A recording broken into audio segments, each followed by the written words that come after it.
open the door. Here is this little girl and her friend in the middle of the door. Wait, you think I'm gonna tell you excuse me?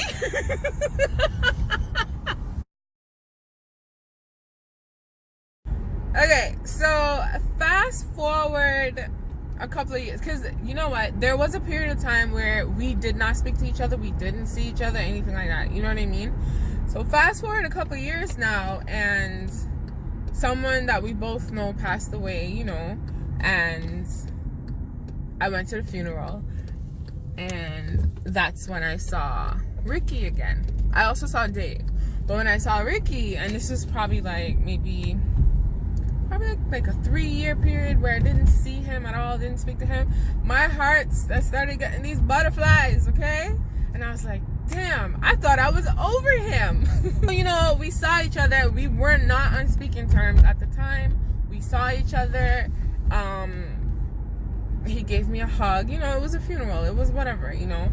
And then right after that, that's when the whole Friday night party started happening. Remember the story about Dave, right? So that's when the Friday night party started happening. So when I went, it was like, oh, I get to see him now more often. So I was looking all extra pretty, even though my girl and I just dress up because we dress up. It doesn't matter where we're going, we just dress up, okay? But I was all looking all cute and stuff, and then, you know, I was just like, my little boo thing is here, which is exactly how I was. I was like, I forgot everything that ever happened.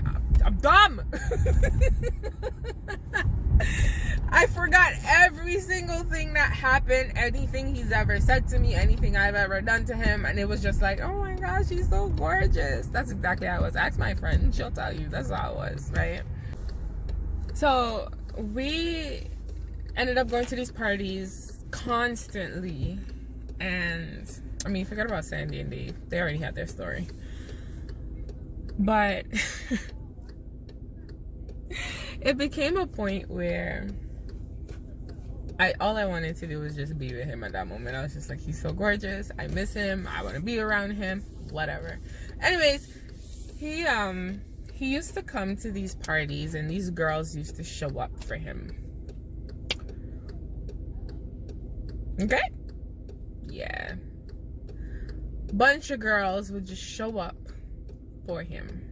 And what usually ends up happening is he's always ending up with me. Whether it's the beginning of the night, the middle of the night, start of the night, it's always me and him. We don't see nobody else. We don't care about nobody else, whatever. So one night, I remember this. Oh my gosh. One night, my girlfriend and I said we were going to the bathroom. Why is it every time we have to go to the bathroom, somebody want to do something? Oh gosh.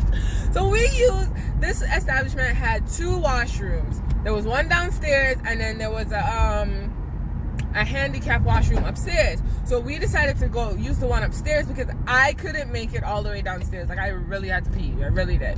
So anyways, we go to the bathroom. Mind you, these bunch of girls been watching us all night. Probably the entire time they were watching us, right? Anyways, we go to the bathroom, and we hear a knock at the door. And I'm like, who's knocking at the door when there's another bathroom downstairs? So we still use the bathroom. We didn't open the door because we were using the bathroom. You know what I'm saying? So we use the bathroom or whatever. And then we constantly heard the knock. So I was the first one at the door, right? So I'm standing up straight like this. And I open the door. Here is this little girl and her friend in the middle of the door. Wait, you think I'm going to tell you excuse me? Listen. Oh my gosh. Oh my God. Listen. Okay. The way how, because my best friend was behind me, and she's a shorty. She's shorter than I am, okay? So I'm standing in front there because I'm trying to move, and these 2 girls are standing there like, okay, so what's up, right? Listen, the way how I walk through them, and my friend was right behind me. Look. Oh my gosh. I'm dying of laughter right now. I'm dying. I promise you, I am not a fighter. My girl is though.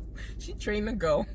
Listen, the way how they just kindly just like, oh, so they really just gonna walk by? Yes, we're gonna walk by you like we don't see you because we don't see you. We still don't. Listen, I feel like they felt some type of way with the connection that me and dude had. Like, Ricky and I, we have a solid connection. Like, it is what it is. No matter all the messed up stuff that happened, it's like we're magnets. It's not healthy, guys. Listen, I also remember I went to a party once. This time I went with my cousin, right?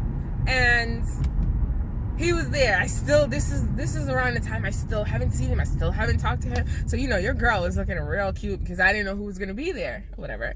I was looking real cute. I had on all white. I'm famous for my all white shorts. And I had on these really short shorts and this top. My boobs are all out. Listen. So I walk up in the party now. And, you know, I scope the place. I see who I see. And then I see him. And I'm just like, oh. Ooh, my baby. But you see how I'm behaving right now? That's exactly how he is. He just does it in a dude manner, okay? I'm 100%. So we were all vibing, you know, I'm drinking my beer, whatever, and we chilling. And then I remember my cousin saying, she's like, listen, he wants that. Like, look, do you see how he's behaving? And I'm just like, he'll be fine, whatever.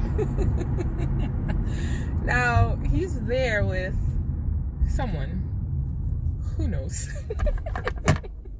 All I know is that I was there. Oh, listen, I'm a vibe, okay? I'm a vibe. So we're at the party, whatever. He finally, like, gets the courage now. Because I'm telling you, we weren't on speaking terms. So he gets the courage now to come up to me and talk to me or whatever. And, you know. We end up, you know, vibing and whatever. He's like, you look cute, whatever. And I'm like, you look good too, boo, you know. Anyways, that wasn't the part that stuck out to me. The part that stuck out to me was even though we vibed inside the party, it was the outside of the party that to me was just like, it was just unique to just us. Because here it is. Everybody's trying to leave and him and I are outside and someone is playing music, and anytime I hear music I dance, okay? And I'm outside and both of us just started slow dancing. I don't know what was playing, okay? We just started slow dancing in the middle of the street and everybody was out there taking pictures and videos because when we war like we beef, and then when we're good, we're good. Like, I'm telling you, oil and water, like, come on. You know, so these are the fond memories I have of him. He's a sweet guy. He's a sweetheart, you know. He has a bad temper. But I don't see that side much. You get what I'm saying? So when we think about, like, the Friday night parties, I remember this one incident where I'm telling you, like, I was feeling for him. Like, I was like, I need to be with him. I want to be with him. I want to see him. These are things that I was thinking about, not knowing that it was just like, you know, I wasn't over the situation. I wasn't over him completely. And I remember one night, guys, like, for real, my best friend got mad at me that night. And it was a selfish move on my behalf because he cussed me out too. She didn't completely curse me out. She just told me she wasn't pleased with something. You get what I'm saying? And we dealt with that as sisters. But, listen, I was following this man home. And I didn't drive. Do you understand the magnitude of this? It's sickening. I don't know, man. It was just this thing. I was feeling for him, guys. So I remember because he left the party and he was being rude, which he was rude. He was being rude and he was like, you know, if you want to talk to me, you got to find where I live. That's exactly what he said. And guess what this little idiot did? I showed up. Why? Listen. To be young and dumb. Oh my gosh, I showed up, guys. I showed up. Now that I showed up now, it was kind of like, listen, he starts talking and he says to me, he's like, what do you think this is? Like, what is this? Like, what do you want to do? And I'm just like, I couldn't bring the words. This is one thing I will say to you guys, and I said that to him like years after. I had a hard time expressing how I felt to him. 100%. I had a difficult time expressing my feelings, telling him how much I love him or I miss it, whatever it was. I had a hard time doing it, you know? So in that night, he was like, what do you want? Like, what do you want? I wanted to tell him I wanted to be with him. And he's like, are you gonna talk? And I'm just like, that's exactly how I looked. And he's like, he said to me, he's like, listen, like, I don't know what you want. Like, I don't know. Like, why did you show up here? Like, I'm here for you, and your best friend is downstairs for you, and you're just sitting here not saying anything. I still said nothing. Oh my gosh. So, you know, that night was kind of like, oh gosh. So, you know, I had to deal with the fallout between me and him and me and my best friend. Him and I tried to, like, you know, I tried to see him or whatever. This time around, you could tell, now I could see it. You could tell he was just, that was his get back. Like, you know, like, this is what you did with Dave. Now this is how I'm going to treat you. But dumb. You know, I had fun while I was there. Don't try this at home, kids. So, trust me. So now, you know, after a while, I think what happened was, I'm not going to tell you what happened.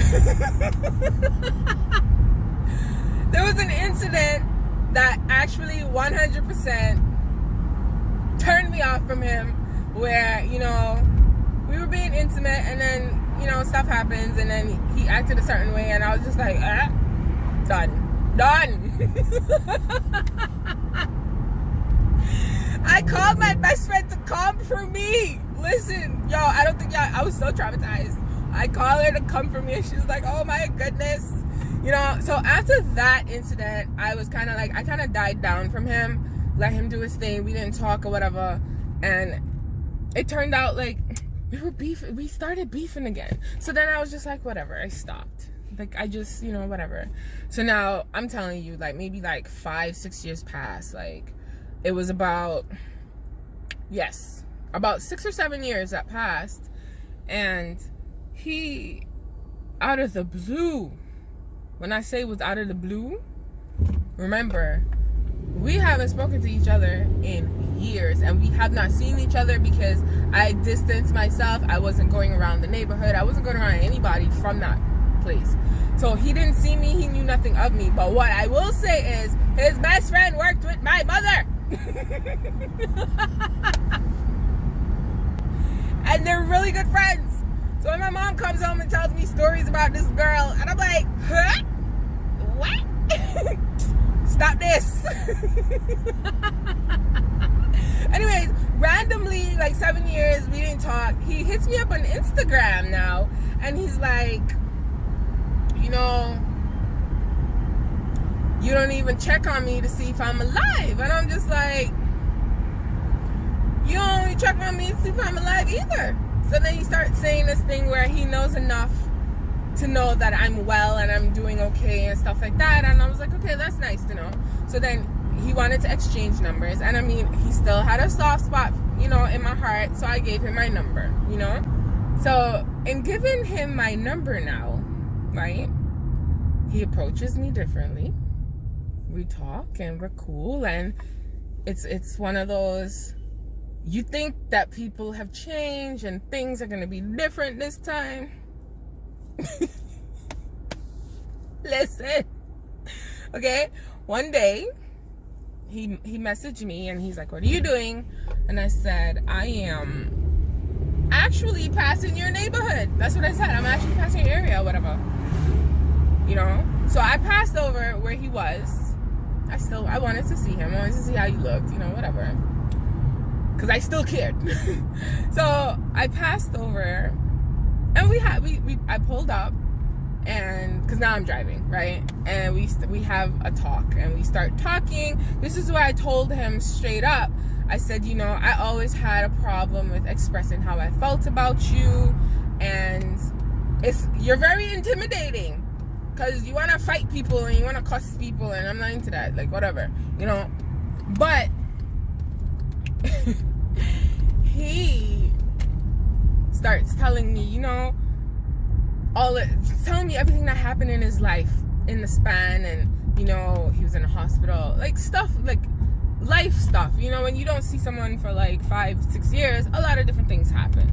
So he was explaining to me what was happening and whatever, and I was telling him what was happening with me at the time. It was work related, but whatever, you know. So then he's like, you know, when am I gonna see you again? So I was like, when you take me out.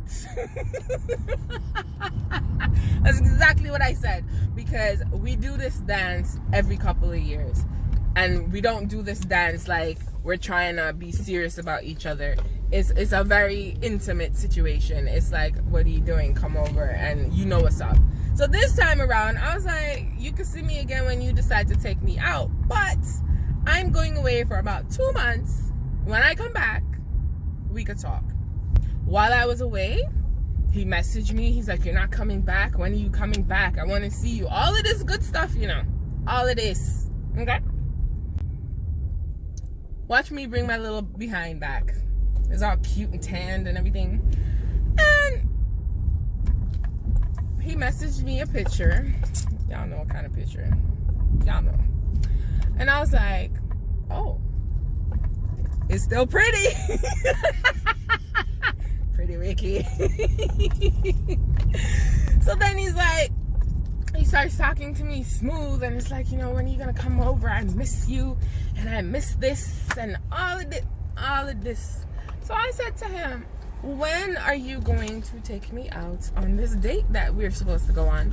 So when he said, you know, he missed this, and y'all know what I'm talking about, I said to him, I was like, you know what, honestly, at this point in my life, I'm not really interested in casual encounters. That's exactly what I said to him, because I really wasn't, you know? And then I said, so when you gonna take me out on a date? You know, this man tell me, going out to eat. It wasn't even a date. It was just us going out to eat as friends, you know? And he's like, oh, going out to eat signifies that we're together. I was like, do you not have friends? Y'all don't go out to eat? Later. Listen, I told y'all, when you leave them. Don't ever go back. Because I outgrew him, even though, like, realistically, he still has a place here. I don't want anything bad to happen to him or anything like that. But on a real, I was over the situation when we came down to it. You know what I mean? I was over the back and forth. I was over just it being casual, because I really loved him and I wanted more from him, and he still couldn't give me more. You know what I mean? Up until we're adults, like grown people, he couldn't give me more. So why am I doing this? Like, why am I pretending like we're 17 and 18 again just to do the same thing all over again? Nah. I want food.